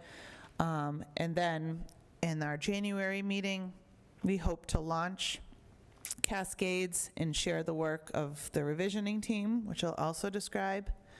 At the March leadership meeting, we're going to review the revised DCAP plan. We're going to share the work of the revisioning team at that point as well. And then we're going to collaborate on the execution of plans and structures for MTSS. And in May, really anticipate what do we need to adjust or plan for in order to fully implement and be highly effective with our tiered system of support in all school buildings. So first, using grant funding, we posted for an MTSS revisioning team, and the description is shown here of what that team will do. And so it'll be 31 staff members across the district, administrators, teachers, counselors, related service providers, reading specialists. There's representation from all schools and various roles on this team. And the goal is really to evaluate or to look at how have we been doing business in terms of MTSS. We have a guide and a structure. Have we deviated? Do we need to refresh? And the goal of this team is over time, we've come to operate in silos. So there'll be a behavioral team, there'll be an academic team, and there's all these little groups that are happening within a school when truly it should be one team because all these variables interact. And we need to see the whole child in order to make recommendations. So we're working up to a process where that's highly efficient and accurate. And then also they'll do work to define and map all the interventions that we have. I think our staff is very well versed in the interventions they work with regularly, but may not know what's happening outside of their role. And then the referral procedures, we'll review those, develop the procedures to monitor the interventions, support the integration of this platform that I'm going to share about, integrate CPS, collaborative problem solving. We want to look at our SEL curriculum, K-12. We know we have a lot of things going on, but vertically align that. And Dr. Kwong has talked with me about bullying curriculum and how we're going to structure that K-12, what's all that going to look like. And then we want to review and redefine our data collecting practices. And so, for instance, I know Mr. Crocker talks a lot about when we see those ODR write-ups, we know that an event occurred, but we're wondering why. What was the skill? What sharpening did they need? Is there a trend between all the many of the occurrences that we see that we can preventatively support students in developing those skills? So that's a big list of things we want that team to do, which is why it's so big. So we'll work on many things together as a team, but then we will have subgroups within that team that'll polish up and sharpen some of these areas, and then we'll put it all back together. So with all this information, it's really good to nobody if we can't see it all and that we can't see how there could be interactions. So we have been truly over a year hunting for a tool or a platform or a resource that would be useful to us to streamline the NTSS process, to make sure that we're tracking students, that we're not missing some vital piece of information. And so we finally found a match. And so the Metamorphics company is new to this space, and so is working with us to customize what they call the Cascades platform. And what this will do is to, in a screen, show the teacher, show the TSS team as much information as appropriate about the student. So you'll see benchmarking scores, you'll see attendance data, you'll see grades, you'll see behavioral infractions. And so there's warning indicator flags that will color code and alert the team if there's something that needs to be watched as the data is refreshed. Teachers will be able to see the roster of their class with one quick link and see which students need potentially more support in some areas. Because there's so much data in the platform, if a teacher wishes to make a referral to TSS, they don't have to go through the legwork of going around to gather all the things. There is a space to upload specific samples of student work, but it's already gathered through benchmark data, and they can hit a button that says refer, and that puts them in the queue. And so myself, and I haven't had this access before, in building principals, be able to see how many students are in the queue, for what's the recommendation, when is the team convening. When the team convenes and ultimately decides an intervention is needed, they tag in the system an interventionist, a teacher, whomever is responsible for delivering the intervention, and it goes on their queue and comes off the list until 6 to 8 weeks when the intervention's been delivered, and then it signals for a meeting to occur for an update. So with fewer people, in terms of supervisors who typically did this work in the buildings, this is going to be more effective, and also for us to have a sense of the scope of how many students are being brought up for review. And so that will also hold historical data, and screening data will also be available in that system to counselors, and they'll be able to track their progress on the interventions that they're providing for mental health and wellness as well. So we're excited about that. There's a lot of work to get it off the ground, but next quarterly I'll share some screenshots of what it looks like generically. And then program updates, iDecide, Strong, and CPS. So for iDecide, we have a full team, admin, counselors, and teachers who have received the training to go ahead and deliver the iDecide curriculum to support substance use prevention, so we don't need to have outside people come in anymore. And these cycles of intervention will continue through the school year. And then STRONG, which stands for Supporting Transition Resilience of Newcomer Groups. This is grant funded as well. A team of counselors from across the districts got training in September to be able to deliver this intervention, and that's specifically to support newcomer students who are joining our district having experienced trauma. So not only trying to navigate a brand new school and system, but also trying to cope and manage some of the experiences they've been through. And so again, that's another area where referral systems and implementation plans are being developed. And then collaborative problem solving, we're fortunate to have grant funding that we're able to support these efforts with as well. So a team of coaches who are MPS staff have already gotten their advanced training. And so they're going to begin the next step of planning and developing PD sessions in a train the trainer model, where they'll be able to train our own staff.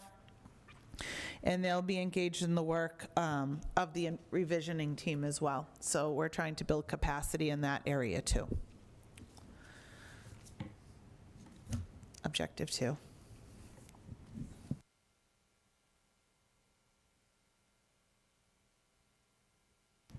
Are there any questions? Go ahead. For the reading success master schedule, what percentage of the students receiving intervention are making effective progress? I know you probably don't know that off the top of your head, but I'd be interested to see that number. You already answered my questions about the MTSS and Cascade.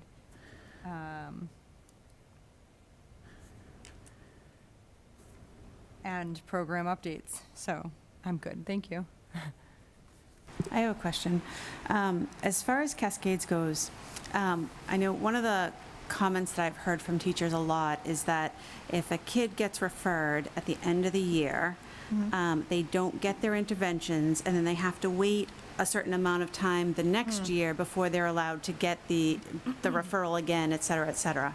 Will this help us fix that problem and the gap in time of services? And will those students that do get identified at the end of the year be able to get help at the beginning of the year, like not have to wait 6 weeks or however long it is? Yes, that was a problem we identified as well.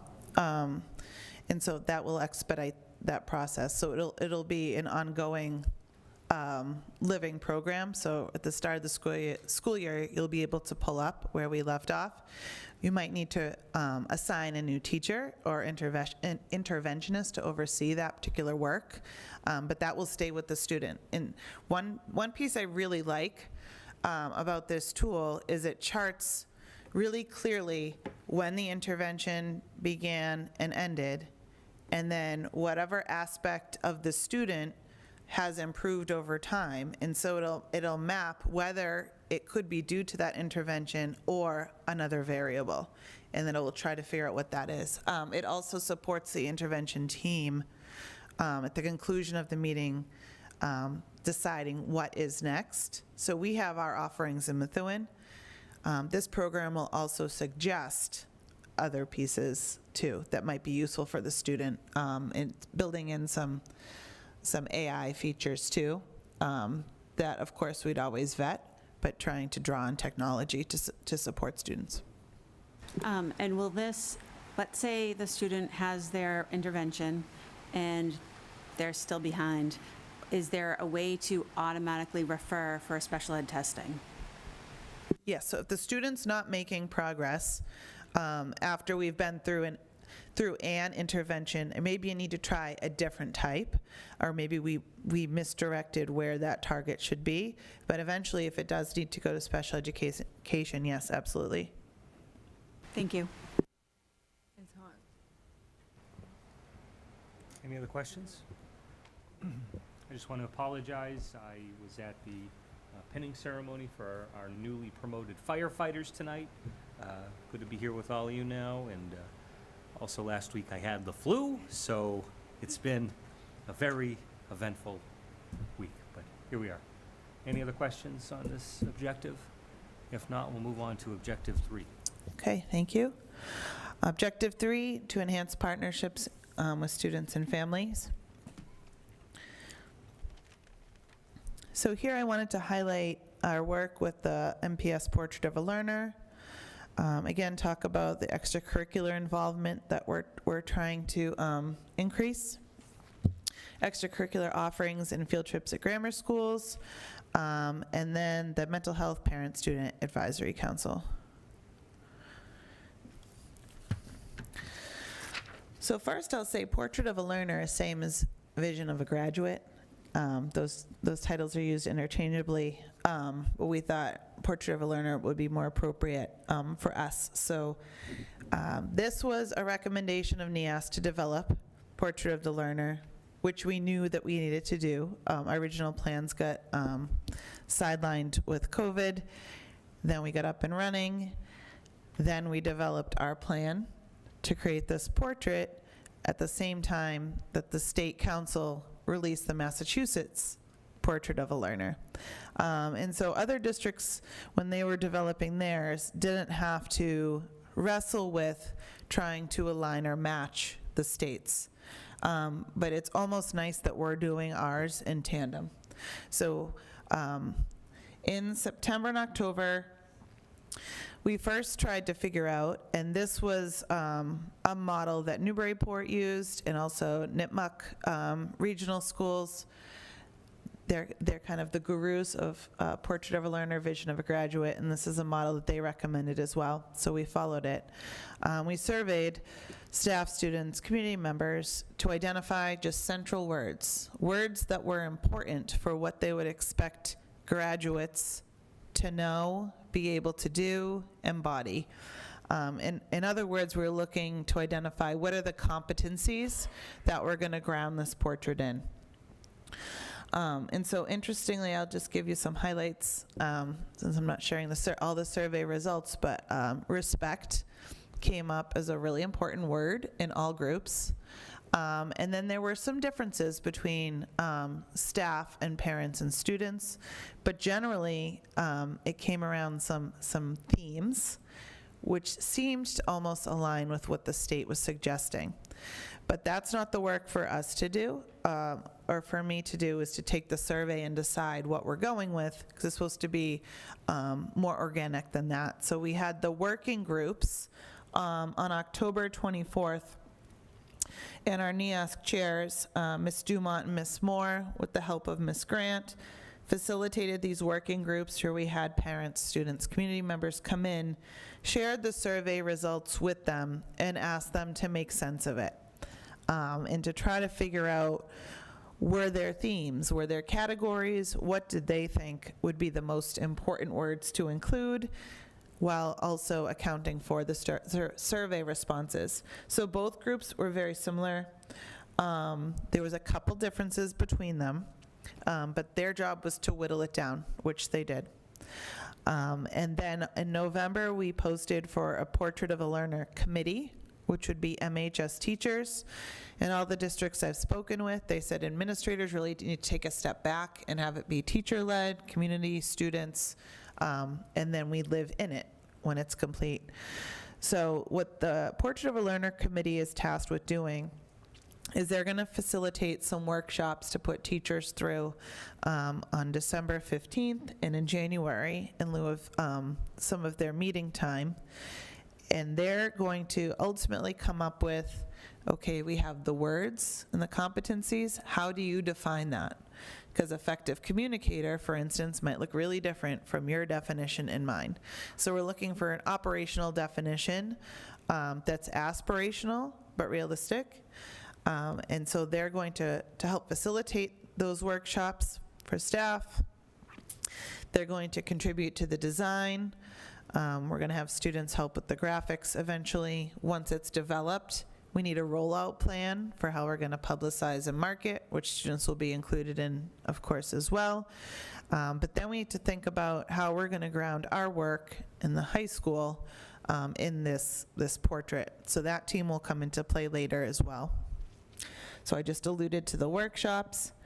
On February 5th, at Nevins Memorial Library, the YPAR students from the Youth Participatory Action Research Clubs, they're going to host an event for the community where they're going to show this portrait or vision, what the competencies are, what the operational definitions are to date, and then seek community feedback. So everyone's invited to join us for that.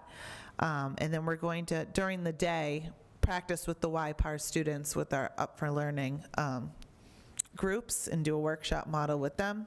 And we're just trying to get some feedback.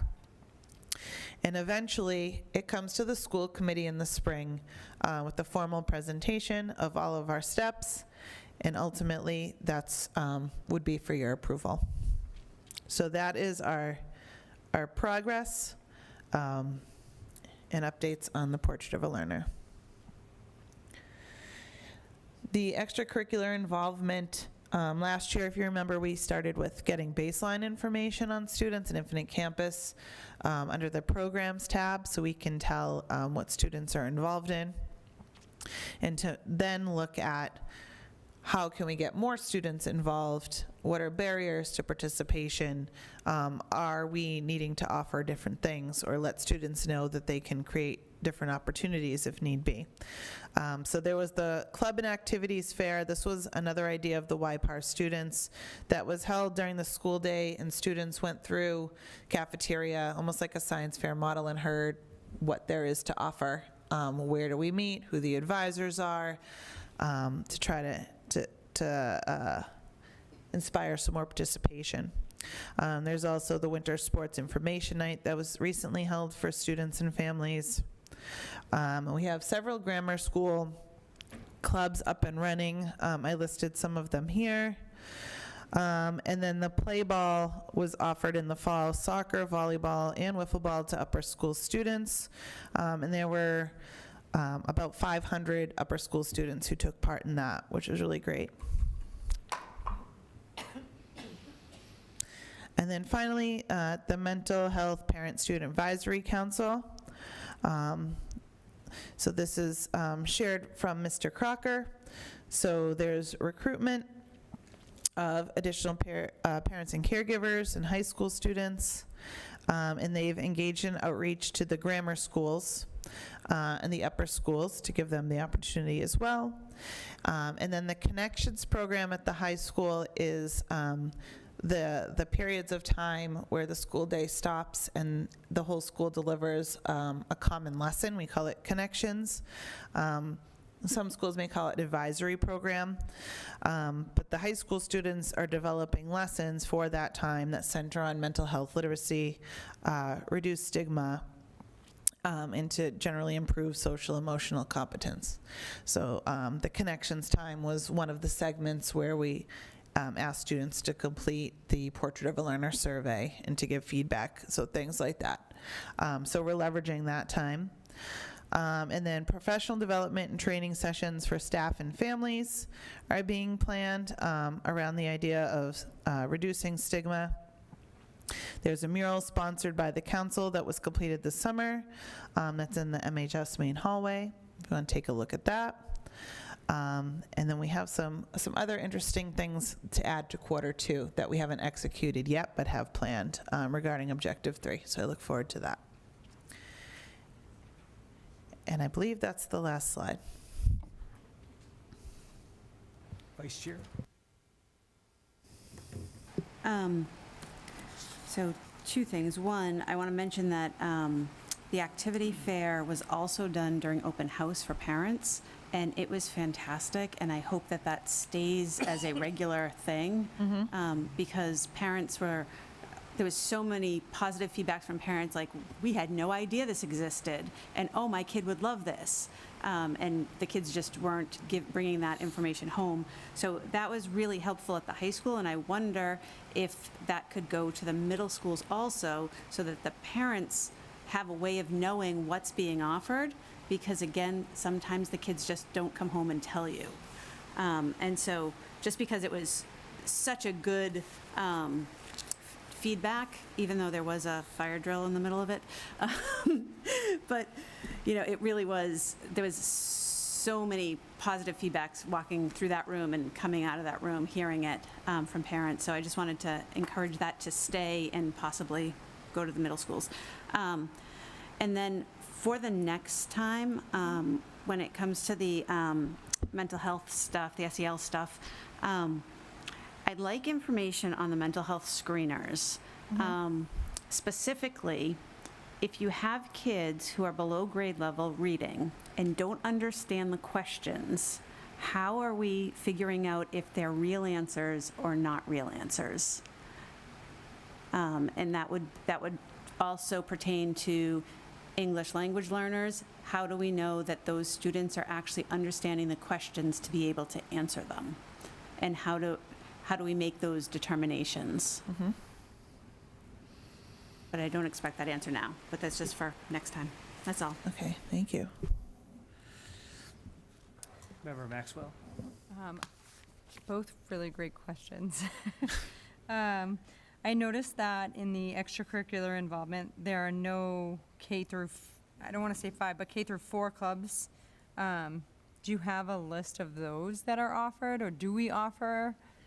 Not to the extent that we do upper school, but there's offerings that come out of the community office, so 21st Century program, or STEAM enrichment. So I could add in some things for next quarterly. I would just like to see more of, like, I don't want to say free, because it doesn't necessarily have to be free, but the ones that you were talking about, those are $250 per kid for 6 weeks. You know, so that's a steep bill for some of our parents. So if we could offer something, groups or clubs, that'd be cool.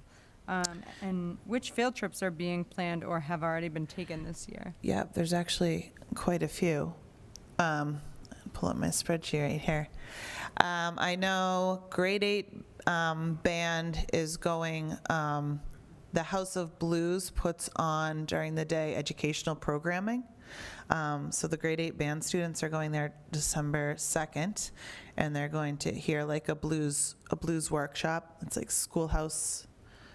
I can't remember the full title, but it looks really cool. And so some of the band teachers brought that idea up. And I know that there's actually been some great ideas for grade levels that have come from fine arts. So for instance, there's a couple grade 7 groups going to the Museum of Fine Arts, because the art teacher pieced together that the investigating history units for grade 7 actually match the exhibits. And so we have some of those taking place as well. There's Museum of Science being planned. These are just off the top of my head, but I've been getting more requests than usual. Are you able to find grants for some of those? Most of these, like Museum of Fine Arts, Science Museum, House of Blues, free admission. Okay. Because we're Title I. And so we mostly need to find busing money, although Museum of Fine Arts does give busing grants if you're Title I. So we're able to finagle that. Some of the PTOs have been really helpful in offering to cover buses as well. There's also schools accounts where they might be able to dip into some of that to help with busing. But we've been really fortunate. There's opportunities because of our classification as Title I school. Awesome, thank you. Any other questions about Objective 3? If not, we will move on. Thank you very much. Thank you. Next on the agenda is the Unit B contract ratification. We need a motion and a second to remove. So moved. Remove it from the table. Second. Motions from member DiZoglio, seconds from member Shabilia. Discussion. If not, we'll vote. This is simply to remove it from the table. All those in favor say aye. Aye. Opposed? The ayes have it, so it's been removed from the table. We need a motion and a second to approve Unit B ratification. So moved. Motion is from member Shabilia. The second is from member DiZoglio. Discussion. I think the superintendent's joining us remotely. Yes, I'm Right. here, so I don't know if there's any further questions about the MOU that was presented a few weeks ago. Vice Chair? I just want to apologize for not having seen it last meeting. It was in our emails. The superintendent sent it to us. I did not see it, so I do apologize for having to table it. And all of my questions have already been answered.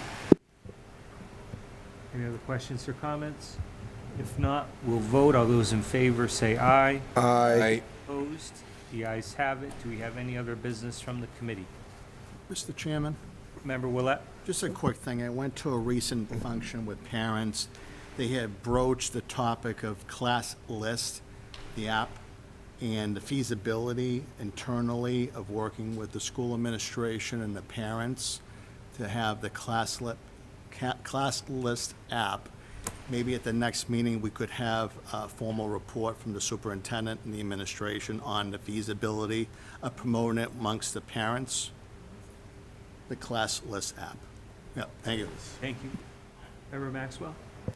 Just to touch on that, the Class List app is, it's for parents during parent-teacher conferences to put their names and emails. It's kind of like an opt-in list to be able to create play dates for our kids or things like that. And CPAC has been working with administration on kind of pushing that into the schools, and they were hoping that it would be available during parent-teacher night that's coming up. And I mean, I can't see, it's a great idea. Everybody's always looking for ways to get their kids together, and to not have access to their friends in their class, how are we supposed to facilitate that? So that was a great point. I just wanted to, I didn't know if everyone knew what that app was, so I just wanted to put that out there. And then, just based off of the public participation tonight, I just wanted to make it clear that I was unaware of any of the emails that were sent regarding that situation. So just for a public record, I just wanted to make sure that it was aware. Yeah, I'll just address that for 1 second. Not that we're supposed to talk about public participation, but yes, I sent it all by myself because otherwise it would be an open meeting law violation. So yes, it was entirely just me. Any other business from the committee? If not, then I'll entertain a motion to adjourn. So moved. Second. Motion is from member DiZoglio, seconds from member Shabilia. All those in favor? Aye. Aye. Opposed? The ayes have it, and our meeting is adjourned. Good night, Methuen.